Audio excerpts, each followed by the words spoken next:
Final మ్యాచ్లో మొదట batting చేసిన భారత ప్లేయర్లు 4లు 6లతో విరుచుకుపడ్డారు. ఓపెనర్లు క్రీజులో ఉన్నంతసేపు స్కోర్ బోర్డ్ అట్లా పరుగులు పెడుతూనే ఉంది. ఆ తర్వాత వచ్చిన బ్యాటర్లు కూడా ఇరగదీశారు.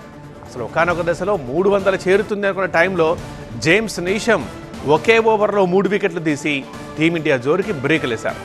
ఒక్క సూర్యకుమార్ తప్ప ప్రతి ప్లేయర్ డబుల్ డిజిట్ స్కోర్ చేశారు. ఫలితంగా 20 ఓవర్లలో 5 వికెట్ల నష్టానికి 250 పరుగులు చేసింది ఇండియా. సంజు శాంసన్ 89 పరుగులతో మరొకసారి సూపర్ నాక్ ఆడారు.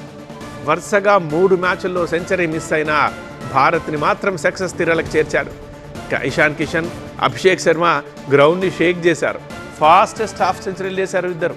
ఇషాన్ 54, అభిషేక్ 52 పరుగులు చేసి భారీ స్కోర్ చేయడంలో కీలకంగా నిలిచారు.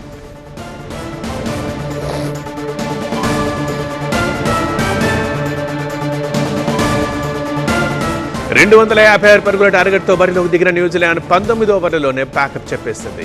159 పరుగులకే ఆల్అౌట్ అయింది. న్యూజిలాండ్ టీంలో టిమ్ సిఫర్ట్ 52 పరుగులతో టాప్ స్కోరర్గా నిలిచారు. మిచెల్ శాంట్నర్ 43 పరుగులతో రాణించాడు. మిగతా బ్యాటర్లంతా చేతులెత్తేశారు. భారత బౌలర్లు సమిష్టిగా రాణించి కివీస్ని కట్టడి చేశారు. విధ్వంసకర బ్యాటర్లను పెవిలియన్ పంపించి Akshar Patel New Zealand top order నడ్డి విరిచాడు.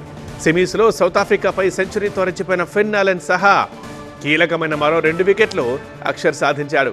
అక్షర్కి తోడు 4 వికెట్లు తీసి కివీస్ ఓటమిని శాసించాడు బూమ్రా. హార్దిక్ పాండ్యా, వరుణ్ చక్రవర్తి, అభిషేక్ శర్మలు తలో వికెట్ తీసి మ్యాచ్ ముగించారు. ప్లేయర్ ఆఫ్ ది మ్యాచ్గా Jasprit Bumrah, player of the సిరీస్గా సంజు శాంసన్ నిలిచారు.